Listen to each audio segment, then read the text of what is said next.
বিশ্বকবি রবীন্দ্রনাথ ঠাকুরের আফ্রিকা।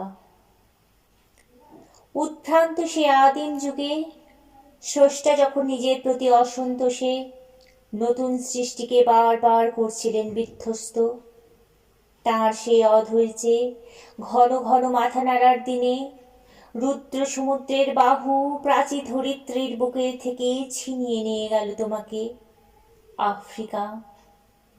বাঁধলে তোমাকে বনস্পতির নিবিড় পাহারায় কৃপণ আলোর অন্তঃপুরে। সেখানে নিভৃত অবকাশে তুমি সংগ্রহ করছিলে দুর্গমের রহস্য, চিনছিলে জল স্থল আকাশের দুর্বোধ সংকেত। প্রকৃতির দৃষ্টি অতীত জাদু মন্ত্র জোগাচ্ছিল তোমার চেতনাতীত মনে। বিদ্রুপ করছিলে ভীষণকে বিরূপের ছদ্মবেশে, শঙ্কাকে চাচ্ছিলে হার মানাতে, আপনাকে উগ্র করে বিভীষিকার প্রচণ্ড মহিমায় তাণ্ডবের দুন্দুভি নিনাদে। হায় ছায়াবৃতা, কালো ঘোমটার নিচে অপরিচিত ছিল তোমার মানব রূপ উপেক্ষার আবিল দৃষ্টিতে।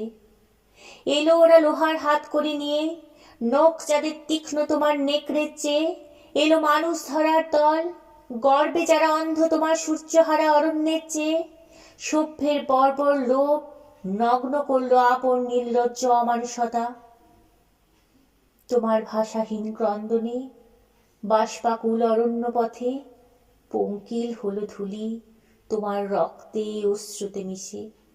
দস্যু পায়ের কাটা মারা জুতোর তলায় বিভৎস কাদার পিণ্ড চিরচিহ্ন দিয়ে গেল তোমার অপমানিত ইতিহাসে। সমুদ্র পাড়ে সেই মুহূর্তেই তাদের পাড়ায় পাড়ায় মন্দিরে বাজছিল পূজার ঘণ্টা। সকালে সন্ধ্যায় দয়াময় দেবতার নামে শিশুরা খেলছিল মায়ের কোলে, কবির সঙ্গীতে বেজে উঠছিল সুন্দরের আরাধনা।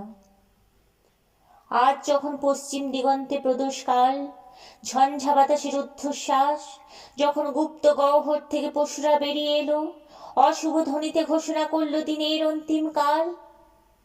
এই সুযুগান্তের কবি আসন্ন সন্ধ্যার শেষ রশ্মিপাতে দাঁড়াও ওই মানহারা মানবীর দ্বারে, বলো ক্ষমা করো।